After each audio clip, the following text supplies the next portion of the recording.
অনন্ত খণ্ডে শ্রী চৈতন্য মহাদেব বলে গেছিলেন, পৃথিবীতে আছে যত নগরাদি গ্রাম, সর্বত্র প্রচার হইবে মোর নাম। আজকে সেই ভূমিতে, চৈতন্য মহাপ্রভুর ভূমিতে আমরা যখন এখানে আছি, চৈতন্য মহাপ্রভুর ভবিষ্যৎবাণী সত্যি হয়েছে। ভারতবর্ষ নয়, পৃথিবীর বিভিন্ন জায়গায় এই নাম পৌঁছে গেছে। কিন্তু আমরা কি দেখতে পাচ্ছি? তৃণমূল কাদের নাম পৌঁছচ্ছে? তৃণমূলের কথা বললে পরে, তখন এই নদিয়া জেলার কথা বললে পরে তখন মানিকের কথা মনে পড়ে, যে মানিক বাবু লক্ষ লক্ষ টাকা নিয়ে চাকরি বিক্রি করেছিলেন। এটাই হচ্ছে তৃণমূল কংগ্রেসের নদিয়া জেলাকে দান, সেটাই নদিয়া জেলাকে তৃণমূল কংগ্রেস দিয়েছে। আজকে যারা চাকরি বিক্রি করেছে, যারা আমাদের কর্মসংস্থানকে আটকে দিয়েছে, আজকে আমাদের সামনে এই ভোট এসছে। এই ভোট বিচার করার ভোট।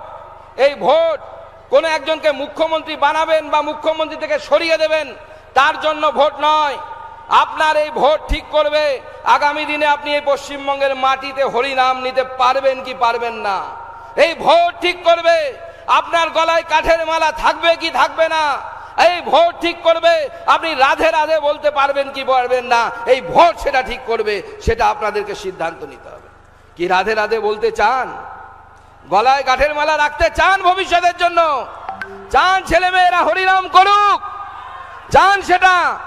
তাহলে আমার সাথে জোরে বলুন, জয় জয় শ্রীরাম, জয় শ্রীরাম।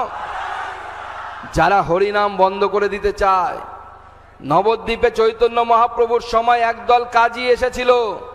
সেই কাজী বেটা যখন ছিল, তে বলেছিল এখানে হরিনাম সংকীর্তন হবে না।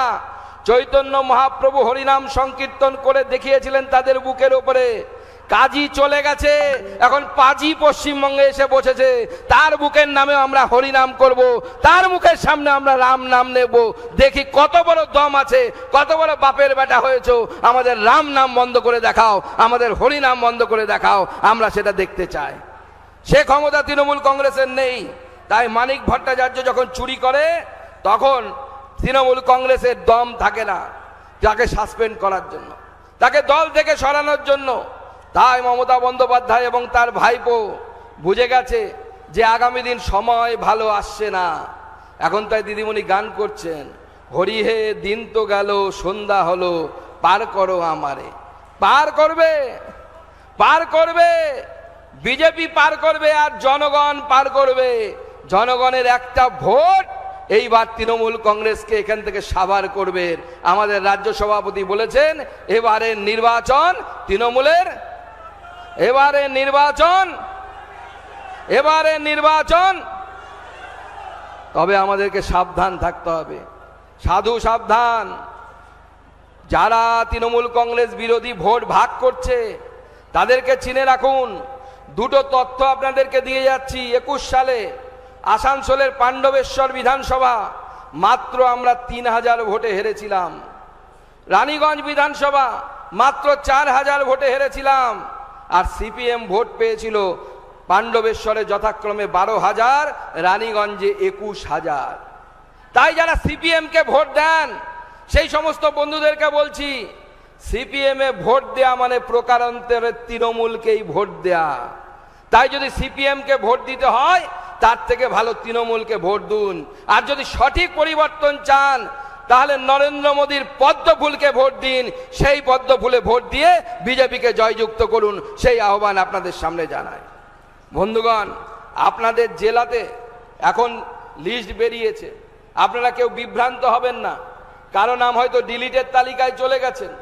যাদের নাম ডিলিটের তালিকায় চলে গেছেন তারা ডিএম এর কাছে দরখাস্ত করুন 15 দিনের মধ্যে। আপনাদেরকে আমরা সাহায্য করব।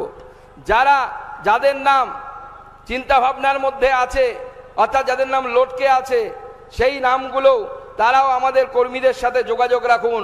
ভয় পাবেন না।